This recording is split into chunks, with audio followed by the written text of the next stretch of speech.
শ্ৰদ্ধাৰ শিক্ষাগুৰুসকল আন এটা অতি গুৰুত্বপূৰ্ণ ভিডিঅ'লৈ আপোনালোকৰ মাজলৈ আহিলোঁ। আপোনালোকে ইতিমধ্যে ইকো ক্লাব ফৰ মিছন লাইফৰ যি প্লান্টেশ্যনৰ ছবি সেই ছবিবোৰ আপলোড দিওঁতে আপোনালোকৰ মোবাইলৰ পৰা দিব পৰা নাই। তো আজি এইখন ভিডিঅ' দেখাৰ পিছত আপোনালোকে নিজৰ মোবাইলৰ পৰা আপোনালোকে ফটোবোৰ আপলোড দিব পাৰিব। কোনো ধৰণৰ এৰৰ অকাৰ্ড আপোনালোকৰ সমস্যা যিটো আহে এই সমস্যাৰ পৰা সম্পূৰ্ণ সমাধান পাব।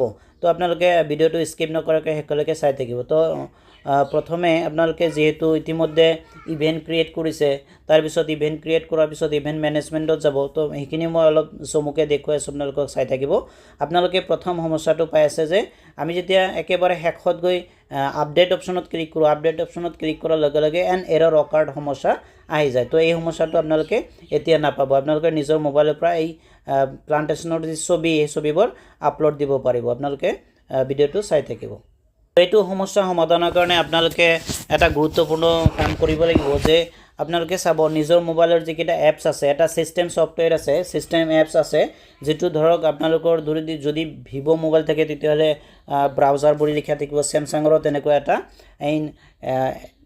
ছিষ্টেম এটা ব্ৰাউজাৰ থাকে। তো আমি সেইটো ব্ৰাউজাৰ আগতে অ'পেন কৰি ল'ব লাগিব। আপোনালোকে এইটো মই দেখুৱাইছোঁ আপোনালোকক স্ক্ৰীণত, এইটো ব্ৰাউজাৰ। এই ব্ৰাউজাৰটো আপোনালোকে অ'পেন কৰিব। এই ব্ৰাউজাৰে আমি কি কৰিম, কাম কৰিম। তো ব্ৰাউজাৰটো অ'পেন কৰি লওক। ব্ৰাউজাৰটো অ'পেন কৰাৰ পিছত মই অ'পেন কৰি দেখুৱাইছোঁ আপোনালোকক। ব্ৰাউজাৰটো অ'পেন কৰি আপোনালোকে এইটো চাৰ্চ বটন চাইছে, চাৰ্চ বটনত আপোনালোকে ecoclubs.education.gov.in মাৰি চাৰ্চ কৰিব। চাৰ্চ কৰিলে এনেকুৱা ধৰণৰ অপশ্যন খোল খাব। ইয়াতে আপোনালোকৰ নিজৰ বিদ্যালয়ৰ ইউডাইছ আৰু পাছৱৰ্ডেৰে আপোনালোকে প্ৰথমে লগ ইন কৰি ল'ব।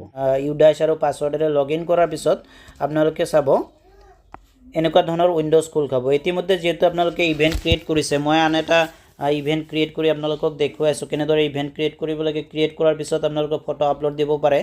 তো মোবাইলৰ পৰাই দিব পাৰিব। মই মোবাইলৰ পৰাই কৰি আছোঁ। আপোনালোকে চাব যে প্ৰথম অৱস্থাত ক'ত যাব, ক্ৰিয়েট ইভেণ্টত যাব। তো ক্ৰিয়েট ইভেণ্টত গৈ আপোনালোকে কি কৰিব, ইভেণ্টৰ এটা নাম লিখিব। যেনেকুৱা ইভেণ্টৰ আমাৰ এজ পাৰ ৰুলছ হিচাপে যে ইভেণ্টৰ নাম দিব দিছিল যে আমাক WED सेलिब्रेशन। तो मैं ये नाम दिलूँ एक पेड़ माँ के नाम, एक पेड़ माँ के नाम। मैं ये इभेंट क्रिएट करिम। तो आपनालोके इभेंटर एटा ब्रीफ डिस्क्रिप्शन एटा दिबो। एफाले सब एटा डिस्क्रिप्शन दिबो दिसे। एते चमुके एटा डिस्क्रिप्शन आपनालोके दि दिबो।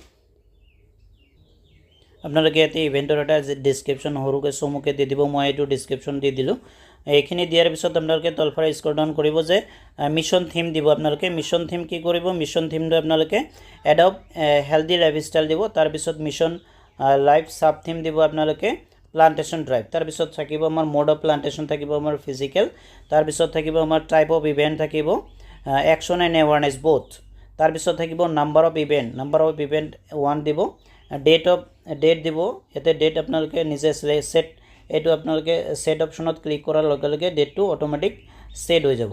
তেতিয়া সেট অপশ্যনত ক্লিক কৰিব, ডেটটো সেট হৈ গ'ল। তাৰপিছত আপোনালোকে ষ্টেট সেলেক্ট কৰিব। ষ্টেট যেহেতু সেলেক্ট ইয়াতে দেখাই আছে কিন্তু এইটোত নহ'ব, আপোনালোকে ড্ৰপ বক্সত গৈ ষ্টেট সেলেক্ট কৰিব। তাৰপিছত ডিষ্ট্ৰিক্টত যাব। ডিষ্ট্ৰিক্টত যোৱাৰ পিছত আপোনালোকে নিজৰ ডিষ্ট্ৰিক্টটো সেলেক্ট কৰিব। ডিষ্ট্ৰিক্ট সেলেক্ট কৰিলে ইয়াতে চিটি আপোনালোকে ক্লিক কৰি চিটি আপোনালোকে নিজে মেনুৱেলি টাইপ কৰি দিব। মই চিটি দিলোঁ। এতিয়া তাৰপিছত আপোনালোকে সাবমিট অপশ্যনত ক্লিক কৰিব। তলফালে অপশ্যন দেখা পাইছে আপোনালোকে, এই যে সাবমিট অপশ্যনত ক্লিক কৰিব। তো মই সাবমিটত ক্লিক কৰিলোঁ। মোৰ ইভেণ্ট অলৰেডি কি হৈ গ'ল, ক্ৰিয়েট হৈ গ'ল। এইফালে চাব মোৰ ইভেণ্ট ৰেজিষ্টাৰ ছাকচেছফুলি হৈ গ'ল। এতিয়া মই কি কৰিম, ইভেণ্ট মেনেজমেণ্টত যাম। আপোনালোকে চাব ইভেণ্ট মেনেজমেণ্টত গৈ কেনেদৰে আপোনালোকে গছপুলিৰ ছবিবোৰ নিজৰ মোবাইলৰ পৰা আপলোড দিব। তো মই ইভেণ্ট মেনেজমেণ্টত গৈ আছোঁ। এইফালে ইভেণ্ট মেনেজমেণ্ট আপোনালোকে এইফালে যদি চাই এইটো আমাৰ ইভেণ্ট মেনেজমেণ্ট। চ' এই ইভেণ্ট মেনেজমেণ্টত ক্লিক কৰিব। ক্লিক কৰাৰ পিছত আপোনালোকে এইটো ড্ৰপ বক্সত চাব, এইফালে লিষ্ট অফ ইভেণ্টত এতিয়া আপোনালোকে ক্লিক কৰিব। ইয়াতে ক্লিক কৰাৰ পিছত ৱেড চেলিব্ৰেশ্যন এক পেড মাকে নাম, ইয়াতে এইটো মই ক্লিক কৰিলোঁ। ক্লিক কৰাৰ পিছত আপোনালোকে এই তলত ছিলেক্ট অপশ্যনত ক্লিক কৰিব। এইটোত ক্লিক কৰিলে তাৰপিছত চাব এই তলৰ ডেটাখিনি যিখিনি আপুনি ইভেণ্ট ক্ৰিয়েট কৰোঁতে কৰিছিলে এইখিনি গোটেইখিনি ডিটেইলছ ইয়াতে থাকিব। বাকী আপোনালোকে যিখিনি এতে অসম্পূৰ্ণ হৈ আছে এইখিনি আপোনালোকে ফিল আপ কৰিব লাগিব। এতিয়া আপোনালোকে চাব যে does this event include a theological intervention, এইটো আপোনালোকে ড্ৰপ বক্সত গৈ আপোনালোকে নো দিব।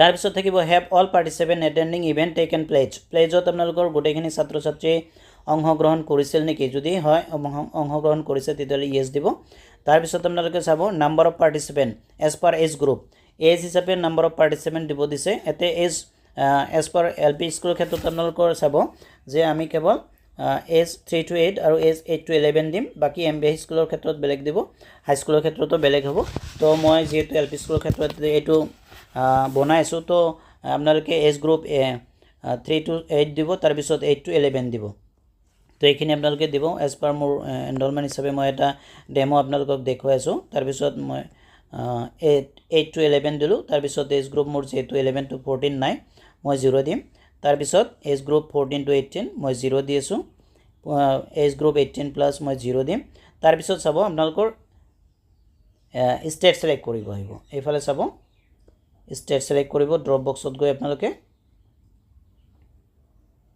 এইটো ষ্টেট আপোনালোকে সিলেক্ট কৰি ল'ব ষ্টেট ড্ৰপ বক্সত যাব ড্ৰপ বক্সত গৈ ষ্টেট সিলেক্ট কৰিব সিলেক্ট কৰিলে আপোনালোকে আসাম তাৰপিছত আপোনালোকে ডিস্ট্ৰিক্ট সিলেক্ট কৰিব ড্ৰপ বক্সত গৈ ডিস্ট্ৰিক্ট সিলেক্ট কৰিলে তাৰপিছত আপোনালোকে যেহেতু সিটি ইয়াতে আছে যদি আপোনালোকে সিটিটো এডিট কৰিব লাগে এডিটো কৰিব পাৰে এইটো অপচনত ব্ৰাউজাৰত গৈ এইটো এডিট অপচন এতে আছে এডিটো কৰিব পাৰিব তো যেহেতু এডিট কৰাৰ দৰকাৰ নাই মোৰ এডিট নকৰিলো তাৰপিছত চাব এতিয়া আপোনালোকে চুজ ফাইলত ক্লিক কৰিব এইটো চুজ ফাইল আছে এইটো চুজ ফাইলত আপোনালোকে ক্লিক কৰিব এতে ক্লিক কৰাৰ পিছত আপোনালোকৰ চাব কেনেকুৱা ধৰণৰ অপচন আহে আগত যেনেকুৱা আছিল অলপ চেঞ্জ হ'ব যেহেতু এইটো আমাৰ ব্ৰাউজাৰ বেলেগ হয় তো এতে চাব এতে চুজ ফাইলত ক্লিক কৰাৰ লগে লগে আপোনালোকে এই তলৰ ফালে চাব তিনটা অপচন দেখা পাইছে ক্যামেৰা মাই ফাইলছ আৰু ফাইলছ আপোনালোকে লাইভ যদি ফটো উঠায় তেতিয়াহ'লে আপোনালোকে ক্যামেৰাত যাব আৰু যদি আপোনালোকৰ ইতিমধ্যে জিঅ' টেগ কৰা ফটো আপোনালোকৰ ফাইলছত আছে তেতিয়াহ'লে ফাইলছত যাব মই যেহেতু ইতিমধ্যে জিঅ' টেগ কৰা ফটো ইতিমধ্যে থৈ দিছোঁ তো মই ফাইলছত যাম এতিয়া চাব আপোনালোকে মই ফাইলছত গৈ আছোঁ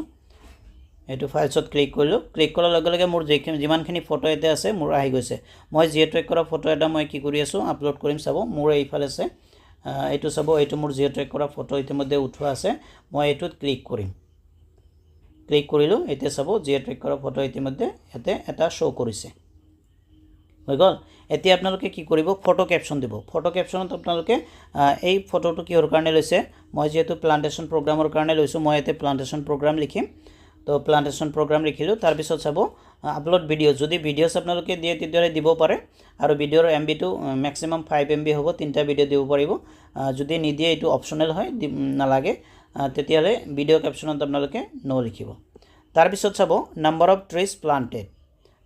ট্ৰিজ প্লান্টেড এতে চাব এতে আপোনালোকে কেইজোপা গছ আপোনালোকে ৰুলে সেই হিচাপে আপোনালোকে এজ পাৰ এনৰলমেণ্ট হিচাপে আপোনালোকে টোটাল কিমান জোপা গছ আপোনালোকে ৰুলে এতে দিব মই যেহেতু 15 জোপা গছ ৰুইছোঁ মই 15 দিলোঁ তাৰপিছত চাব শেষত আপোনালোকৰ এই আপডেট অপচনত ক্লিক কৰিব এতিয়া চাব আগত যেনেকৈ আপডেট অপচনত ক্লিক কৰাৰ লগে লগে ওপৰত এৰৰ শ্ব' কৰিছিলে এইবাৰ কিন্তু নেদেখাব চাব মই আপোনালোকক দেখুৱাই আছোঁ মই আপডেট অপচনত এতে ক্লিক কৰিম আপোনালোকে চাব